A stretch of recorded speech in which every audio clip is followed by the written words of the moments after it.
Муса Жусупов атындагы жалпы орто билим берүү мектебинин 4 классында кыргыз тили сабагы боюнча онлайн сабагыбызды баштайбыз. Саламатпы балдарым, сабакты мен баштаймын, ачык маанай ийгилик мен силерге каалаймын. Балдар, сабакка даярсыңарбы? Анда эмесе алгач силер менен таанышып алайын. 4 класста кыргыз тили сабагынан мен Акунова Наргиза Кубанычбековна берем.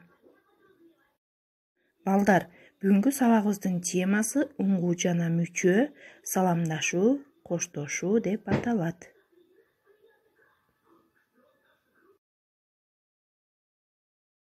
Сабактын максаттары: саламдашуу, кездешүү, коштошуу кырдаалдарында колдонулуучу лексиканы эске салып, жаңы сөздөрдүн маанисине жараша колдонуп сүйлөө жагдайын түзө аласыңар. Уңгуу мүчө тууралуу түшүнүк аласыңар. Улууларга сый мамиле жасоого, кеп маданиятына үйрөнө бересиңер.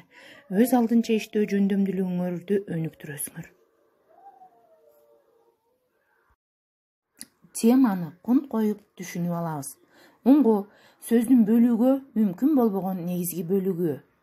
Мисалы, киши, тил, сөз, тоо, кел. Балдар, бул сөздөр сөздүн негизги бөлүгү, бөлүнбөйт. Ал эми мүчө, уңгууга уланган сөздүн кошумча бөлүгү. Бала уңгусу, га мүчөсү, тоо уңгусу, лор мүчөсү, тил уңгусу, чи мүчөсү, сөз уңгусу, дүк мүчөсү. Балдар, силер уңгу мүчөнү орус тилинен да өткөнсүңөр. Уңгу корень, мүчө окончание деп. Эми бул сөздөрдү уңгу мүчөгө ажыратабыз. Мектепте те мүчөсү, класста та мүчөсү, атың, ың мүчөсү, канчанчы, ынчы мүчөсү. Эми балдар, сабагыбыздын экинчи темасы болгон саламдашуу, коштошуу, кездешүү темасына кайтып келсек.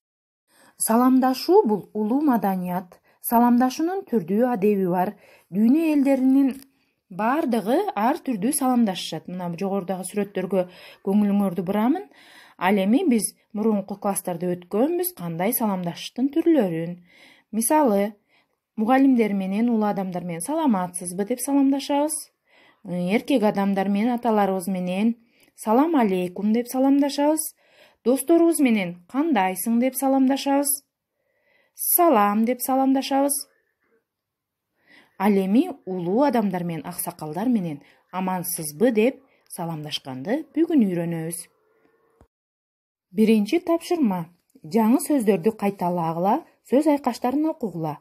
Жаңы сөздөр: амансызбы, здравствуйте, здравствуйте, аманчылык, здравствуйте, көрүшкөнчө, до встречи, көрүшкөнчө, до встречи. Эстеп калдыкпы, балдар? Эми сөз айкаштарын түзүп кайталайбыз. Амансызбы, чоң ата? Кайталайбыз. Амансызбы, тай ата? Амансызбы, чоң эне? Деп саламдашканды үйрөнөт экенбиз. Ал эми чоң аталарыбыз бизге кандай жооп берет? Аманчылык, балам. Аманчылык, кызым. Аманчылык, ананайын деп бизге жооп кайтарышат экен. Эми экинчи тапшырма. Үлгү боюнча окугула дейт. Китебиңерде үлгү боюнча диалог берилген. Үйдөгү ата-энелериңер менен кайталап окуйсуңар. Эми 5-чи беттеги 4-чү тапшырмага көңүлүңөрдү бурам. Суроолорго жооп берип, дептериңерге жазгыла. Дептерибизди ачабыз, бүгүнкү числону жазабыз. 7-сентябрь күнгө дүйшөмбү 4-көнүгү. Үйдөн шашпай ата-энелердин жардамы менен көнүгүүнү таза тыкан иштеп, анан мага WhatsApp'тан жөнөтөбүз.